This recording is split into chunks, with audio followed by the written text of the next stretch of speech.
comprenderán, es un tema que ya desde esta mañana veíamos su dimensión, su magnitud. Entonces trataré de hacer un resumen y vuelvo y les sigo en la onda de la recomendación de las lecturas de nuestro material en ética psicológica y en el libro del Colegio de Psicólogos. Bueno, en español, en la definición de la Real Academia, es una cualidad de confidencial. ¿Y qué significa entonces esto? Que es relacionado con un tipo especial de información. ¿Qué tipo especial de información? Aquella que tiene unas características de que no debe ser asequible entonces, sino solamente a aquellas personas implicadas en ese contexto de confianza. Es decir, alguien le confía algo a otro. Las definiciones en general coinciden en que la cualidad de confidencial entonces refiere a un contexto de seguridad. Recíprocamente las personas implicadas se van a sentir entonces seguras de que esa persona a quien yo le confío algo, esa persona en quien deposito mi confianza, pues va a guardar eso que llamamos reservado, guardado o secreto. O sea, solamente va a ser conocido por esa persona con quien comparto. Es algo que implica entonces procesos de reciprocidad. A la luz de la ética del cuidado, la palabra confidencialidad, de acuerdo con algunos autores, recupera entonces en la práctica su origen etimológico de una relación con fides, fidelidad. Es decir, un sinónimo de confidencialidad es la fidelidad y vamos a ver posteriormente cómo se relaciona con ese principio también nuestro de fidelidad. ¿Cuándo se vuelve entonces confidencial una información? En palabras de Del Río, para la psicología, el usuario en general, no solamente en el campo de la salud, pero en el campo clínico de la salud especialmente, deja de lado entonces la privacidad de eso que llamamos, y que algunos autores llaman el mundo debajo de la piel, o el mundo privado, o la conducta implícita, que son sentimientos, pensamientos, emociones, creencias, etc., a cambio de ¿qué? De la posibilidad de un entendimiento y ayuda. O sea, quien acude a nosotros en las organizaciones, en las instituciones, en general, cuando acuden por voluntad propia, pues están buscando un servicio.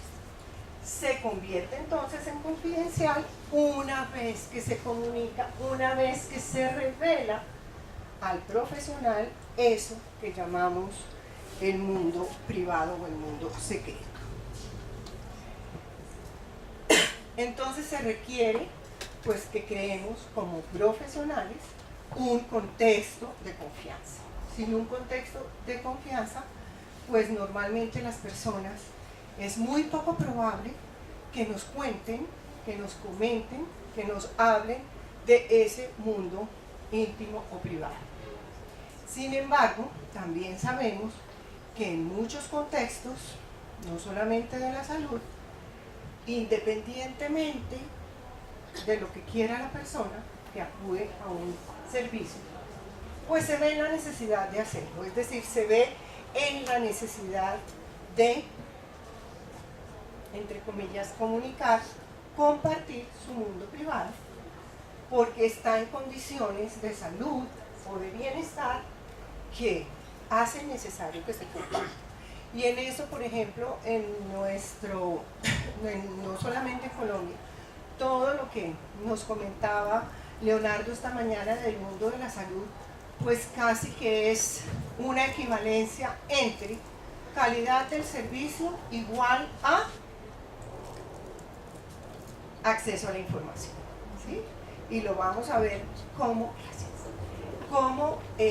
efectivamente tiene que ver con lo que llamamos el conocimiento como poder. Pero obviamente esta persona o estas personas, familia, pareja, grupo, comunitario, lo que sea, lo que acuda a un servicio psicológico, pues siempre está confiando en ese contexto de confianza, es decir, en ese contexto de confidencialidad.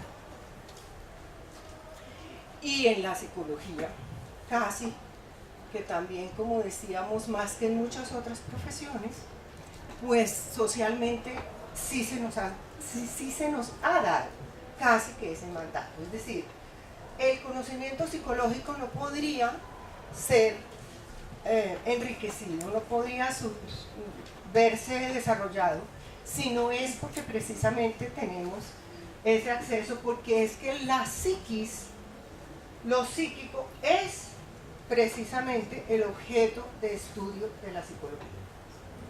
Entonces no podríamos ni siquiera desarrollar el conocimiento psicológico sin tener ese acceso. Para muchos autores de muchas disciplinas, no solamente la psicología, abogacía, contaduría, etc., la confianza es el mayor valor en las relaciones interpersonales que se dan, especialmente en las relaciones profesionales. Ahora, miremos en qué se relaciona esa confidencialidad con otros principios y con otros valores. Concretamente con autonomía e intimidad para Iraburu y otros. Dos pilares fundamentales de la dignidad humana. Ya esta mañana hablábamos de la dignidad como uno de los principios, el respeto a la dignidad como uno de los principios. El derecho a la intimidad personal, obviamente que es necesario entonces para mantener un nivel mínimo de calidad entre las personas. También muchos estudios nos han dicho cómo en nuestra cultura occidental, pues si no pudiéramos confiar, si no pudiéramos saber que se respeta nuestra intimidad, pues no podríamos tener una convivencia muy amigable. Cada persona tiene entonces el derecho, y aquí lo vamos a relacionar con esa autonomía, el derecho a definir el contenido y los límites de la confidencialidad. Es decir, cada persona libremente, autónomamente, se supone que es la que dice qué cuento, qué no cuento, qué reservo, qué no recibo.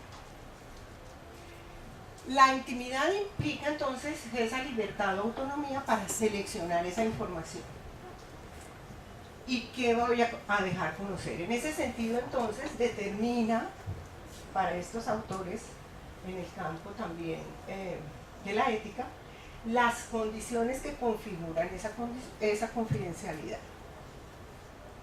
Y en la psicología este derecho es fundamental, porque, vuelvo y repito, resulta indispensable para nuestro trabajo profesional. No habría conocimiento psicológico sin esto.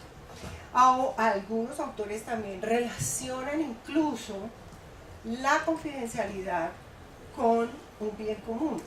Y también hemos tenido discusiones de si la psicología como profesión es un bien común. Muchos estarían en esa línea.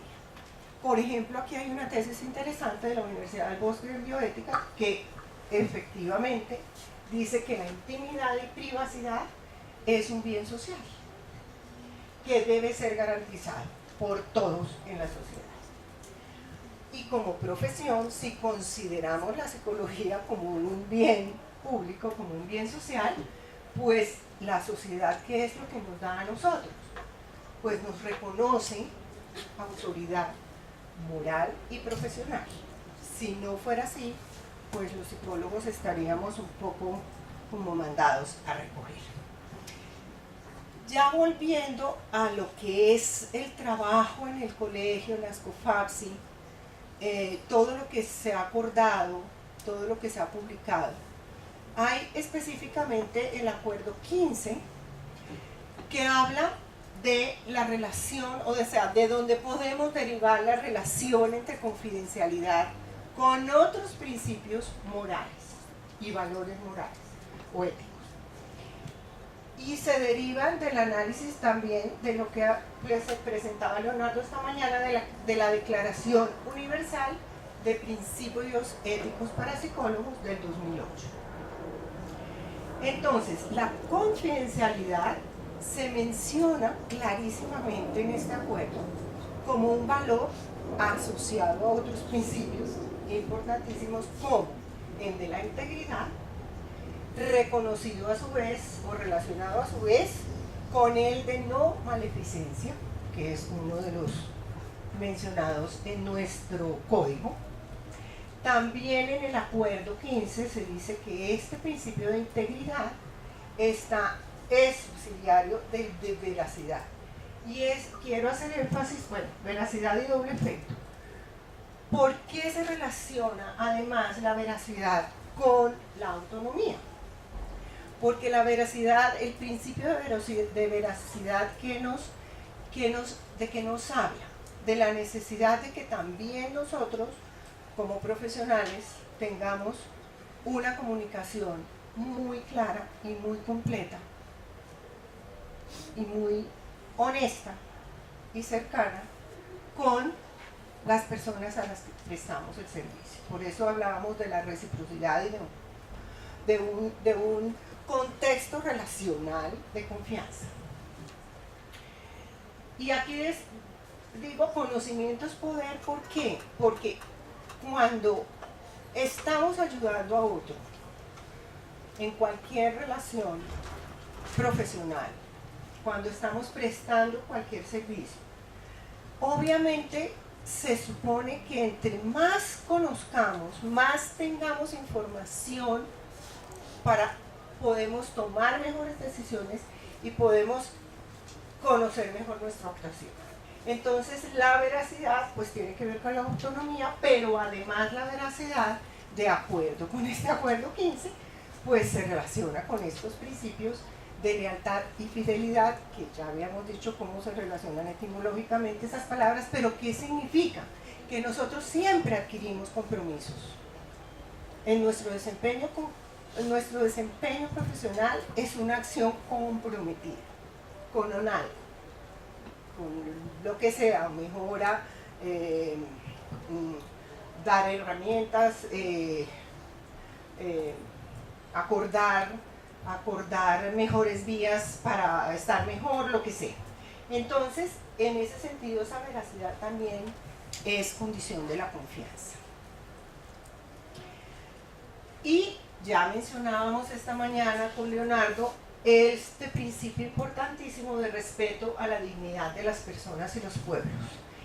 En ese acuerdo es claro cómo este principio, que es el primero que figura, como lo veíamos, es claro en que este principio es como ese fundamento o esa base filosófica que además nos permite derivar muchos de los deberes, entre ellos, y claramente lo dice el acuerdo, el de respetar la privacidad y garantizar la confidencialidad de esa información que es depositada en nosotros.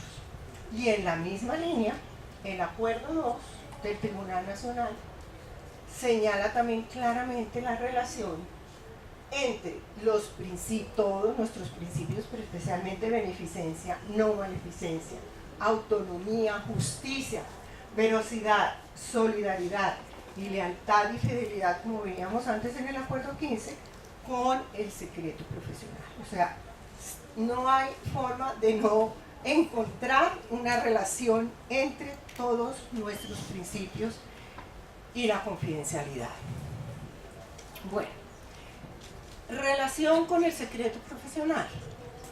El secreto profesional está muy bien definido y muy bien descrito en la doctrina 2, ya revisada en su última versión en el 2015, donde nos hablan de que este secreto profesional, que es equivalente a mantener la confidencialidad, es decir, casi que son inseparables, secreto profesional de confidencialidad, es un derecho del usuario, pero a la vez entonces, con este enfoque de deber derecho, a todo derecho le corresponde un deber de alguien, pues es deber nuestro como psicólogos garantizar un tratamiento eficiente, y en esto volvemos a decir, hay una relación bidireccional entre calidad de la intervención, sea la que sea en el campo que sea, con la calidad de la confidencialidad.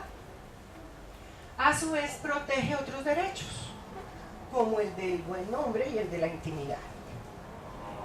Es el deber entonces que tenemos todos los psicólogos en el campo que sea de guardar, pero guardar, no solo guardar, sino herméticamente, lo dice el acuerdo, de toda la información que recibamos por parte de las personas con quienes establecemos un vínculo de ejercicio profesional.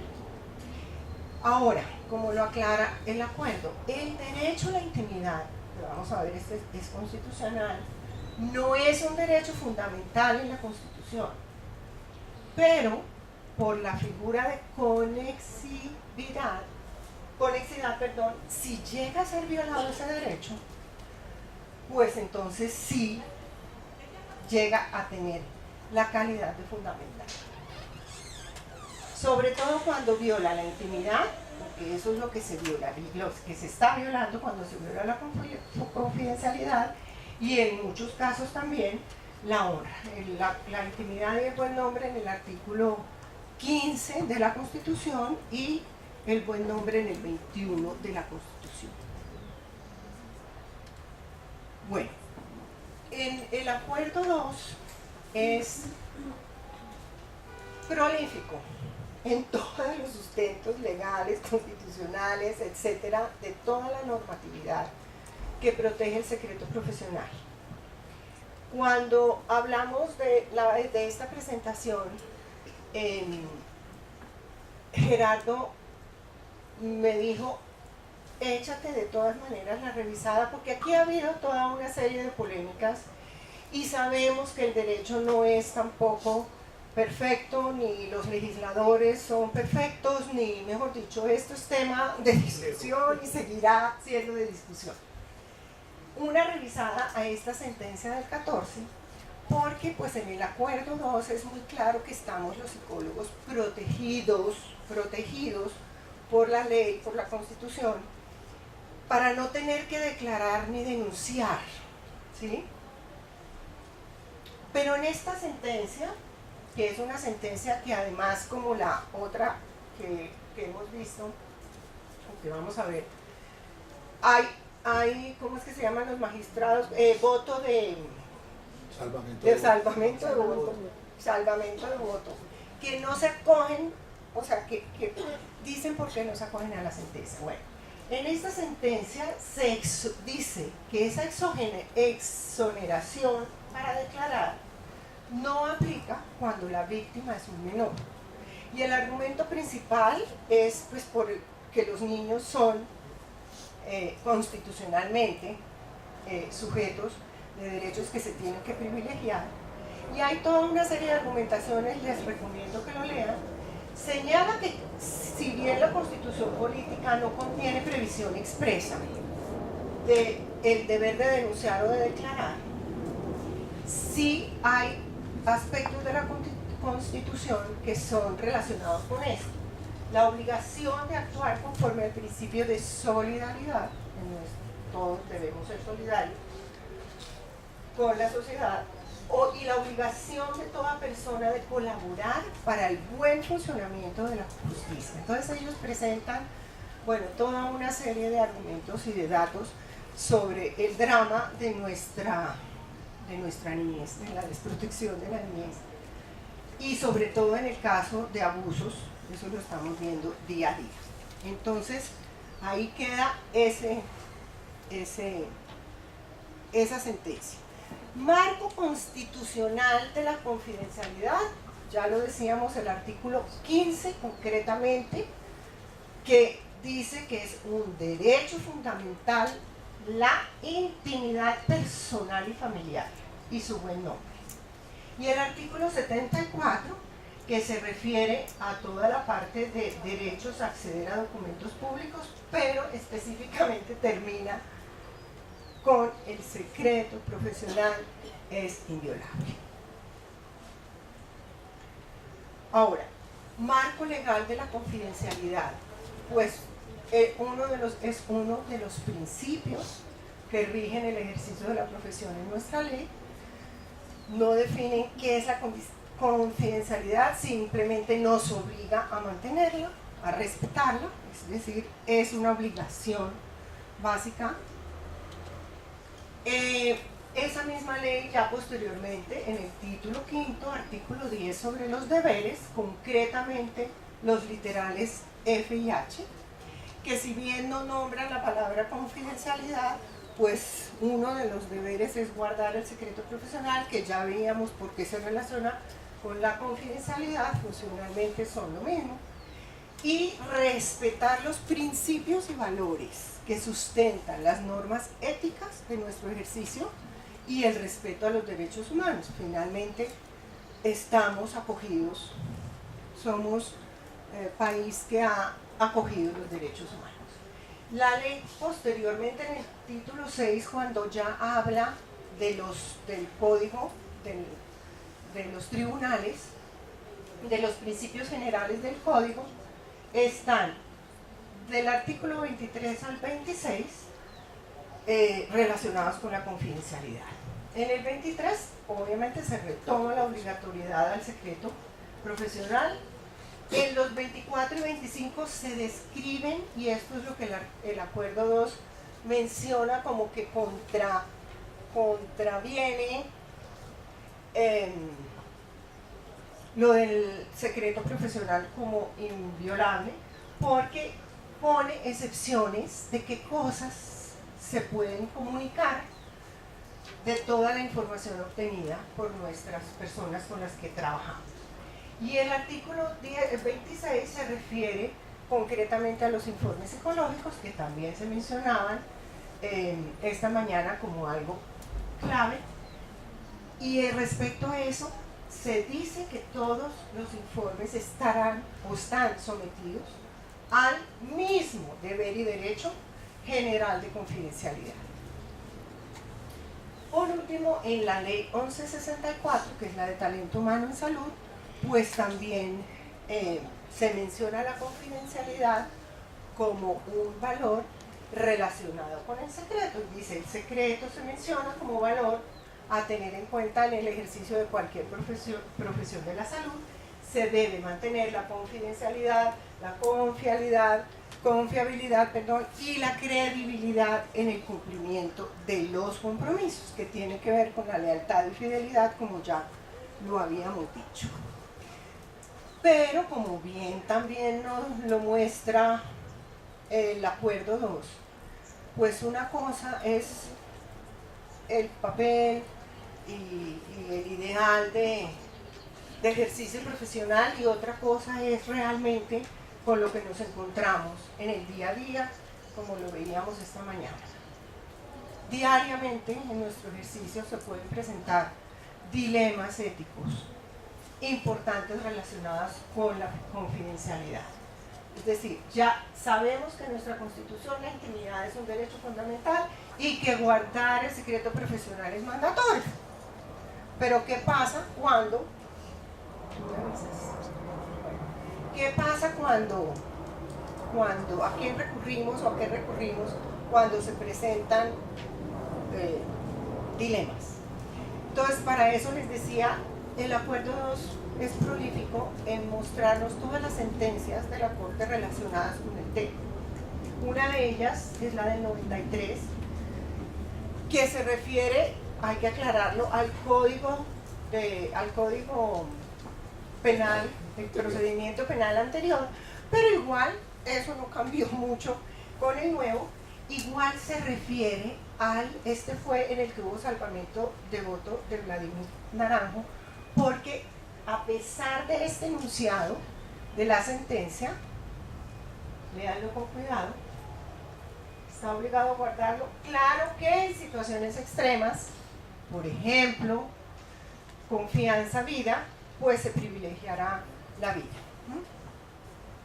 Aquí hubo un salvamento, bueno, pero a pesar de este enunciado, la Corte sí consideró que era anticonstitucional, o sea, que violaba el artículo del Código Penal que obligaba a la denuncia y a la declaración, pues dice que tomó el carácter de la calidad del secreto profesional como algo absoluto.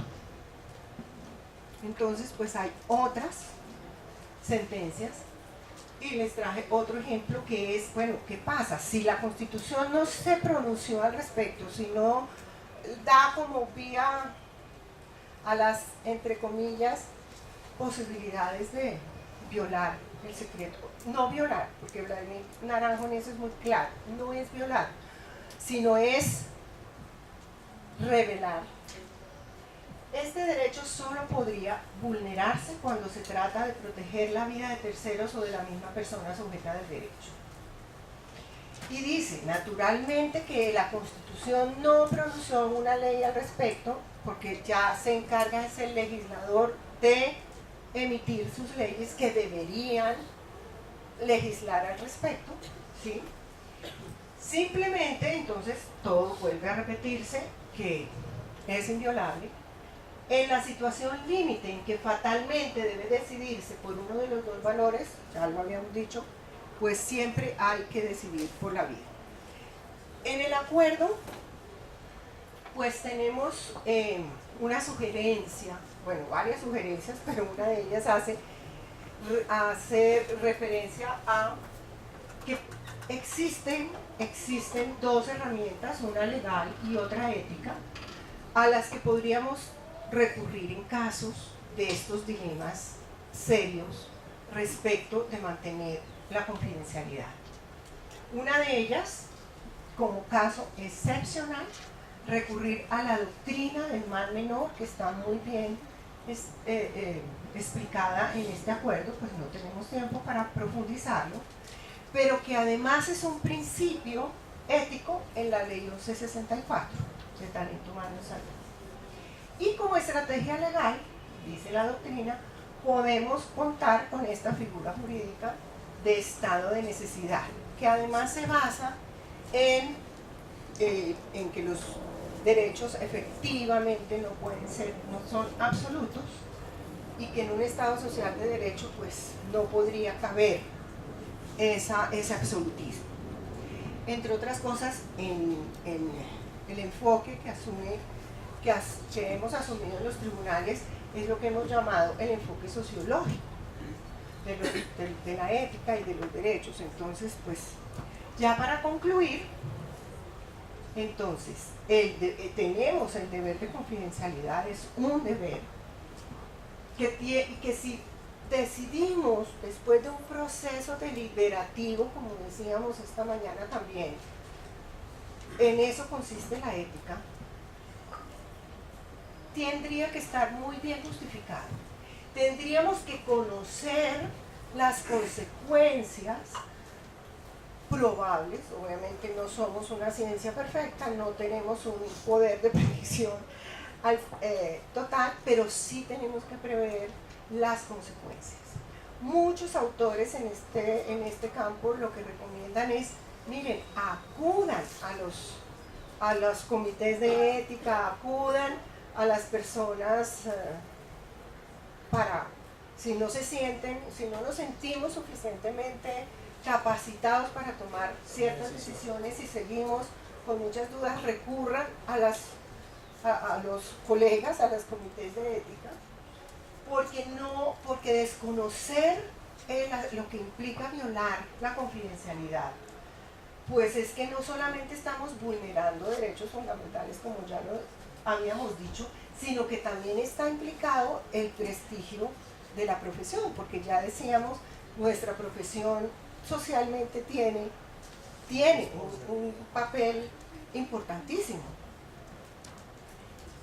Definitivamente, con todo esto de la informatización, como también habíamos dicho esta mañana, se impone una necesidad de cambio en la cultura del manejo de los datos. Tenemos que ser mucho más precavidos y mucho más juiciosos. Y eso implica, como también decíamos esta mañana, la formación de quienes van a ser los futuros profesionales. Y toda esta información, toda esta reglamentación que mencionaba Gloria María, de la historia clínica de lo que, y no solo Gloria María, sino Leonardo, es un elemento imprescindible. Claro, nadie desconoce que es un instrumento imprescindible e ineludible para garantizar la calidad de la atención, ¿sí? O del servicio que se presta. Pero tenemos que tener unos criterios muy claros, teniendo en cuenta todo este deber de confidencialidad y de secreto profesional, para poder decir qué escribimos, qué incluimos en esa historia clínica. Porque de eso están dependiendo muchas cosas. Bueno, mil gracias.